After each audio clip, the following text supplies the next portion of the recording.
Dubai may have the world's tallest building, the world's largest indoor theme park, and the world's first rotating skyscraper on the way. But the city's man-made archipelagos, which are all in various stages of completion, Palm Jumeirah, Deira Islands, Palm Jebel Ali, the World Island, and Blue Waters Island, are the very impressive. Some of the world's largest artificial islands are being built off the coast of Dubai, United Arab Emirates. Sheikh Mohammed bin Rashid Al Maktoum, the Emir of Dubai and Prime Minister of the United Arab Emirates, is the brains behind these massive projects aimed at boosting tourism and expanding Dubai's coastline. In today's video, we'll talk about how Dubai's artificial islands were constructed. So, how did the islands come to be? The process of dredging sand from the Persian and Arabian Gulf floors is known as land reclamation. The sand was then sprayed and vibro-compacted into shape using GPS technology for precision and protected by millions of tons of rock. The United Arab Emirates' most populous city and emirate is Dubai. The islands were built to create more coastal real estate because the city is a popular destination for wealthy tourists. In 2001, work on the Palm Islands began. Divers surveyed the seabed, and workers used blasted mountain rock to build a crescent-shaped breakwater. At its deepest point, the crescent of Palm Jumeirah stands a little more than 13 feet above low-tide sea level and sits in 34 feet of water. The lowest layer of the breakwater is sand, which is covered by an erosion-resistant, water-permeable geotextile. The sand is covered by 1-ton rocks, and the structure is capped by 2 layers of large rocks weighing up to 6 tons each. A floating crane has placed a tow inside the crescent. The breakwater also has 2 328-foot openings on each side to keep the 16 narrow, deep channels from becoming stagnant. Every 13 days, these gaps allow water to circulate completely. The Palm Islands are made of sand that has been dredged from the seabed and transported from the Persian Gulf. The Palm Jumeirah is made up of 3.2 billion cubic feet of ocean sand that has been vibro-compressed into place. Vibro-compaction involves saturating loose sand with water jets and vibrating it with probes to increase its density. When water is added to desert sand, it tends to liquefy, so it couldn't be used for this project. Designers and contractors used differential global positioning systems, DGPS, to plot the palms and ensure the sand placement was within 0.39 of an inch to get the complex shape just right. During the construction of the island, workers lived on the fronds and in anchored cruise ships. According to some sources, the islands are sinking into the sea, but Nakheel denies this. Environmentalists have also claimed that the island's construction has harmed the marine environment in the area. They objected to the project, claiming that rocks and sand buried oyster beds and coral reefs, and that changing currents eroded the mainland shore. The Palm Jumeirah is currently crammed with villas, hotels, and attractions. According to Business Insider, hotels are built on the palm's trunk, while homes are built on the fronds. Long-term residents, vacationers, and real estate speculators make up the majority of buyers.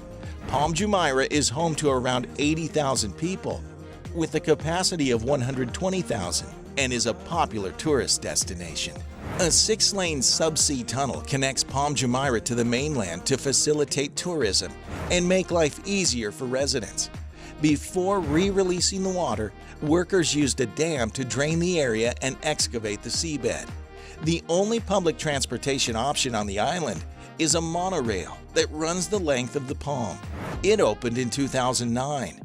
On the Palm Jumeirah, new resorts are still opening, and developers are financing and building luxury apartments. In 2021, an observation deck on the 52nd floor of the Palm Tower opened, giving visitors a bird's-eye view of the entire island. And sprawling villas fetch astronomically high prices. Despite the failures of other islands off the coast of Dubai, Palm Jumeirah has become a popular destination for those seeking luxury and leisure. Let's take a closer look at the Palm Jumeirah and Palm Jebel Ali Islands.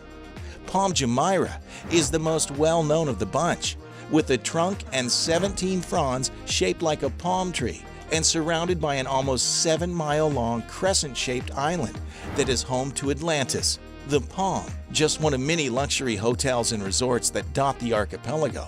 Nakheel Properties initiated the project in 2001, and it resulted in the addition of 40 miles of much-needed beaches. Today, travelers can access Palm Jumeirah from mainland Dubai via a monorail, and an underwater tunnel connects the topmost frond to the crescent. Upcoming debuts for Palm Jumeirah include the Palm Tower, with floors occupied by St. Regis Dubai and Nakheel Mall, which were set to open in 2018 and late 2017 respectively.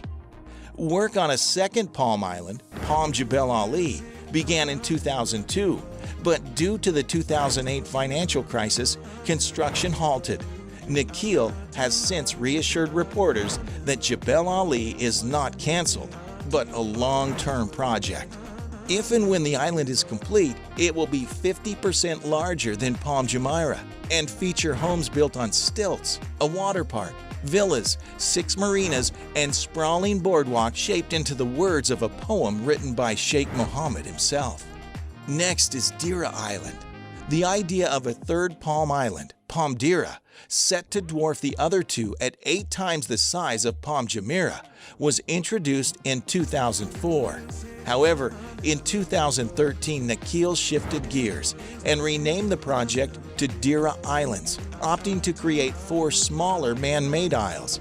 Late 2018 will see the opening of Deira's first large-scale debut, its Night Souk, the world's largest, of course, night market with over 5,000 shops and almost 100 restaurants and cafes. If shopping indoors during a UAE summer is more your style, Deira Mall, with its retractable roof atrium and over 1,000 stores, might just be paradise. The mall will serve as the centerpiece of Deira Islands Boulevard, which will feature retail space and at least 16 residential towers. By 2020, 2 of the 4 islands will hopefully be developed and completed, with 250,000 people living on them to boot. Next is the World Island. The World, another Nakheel project, kicked off in 2003 and consists of 300 small islands constructed into a world map. Another victim of the 2008 financial crisis, the world's progress halted.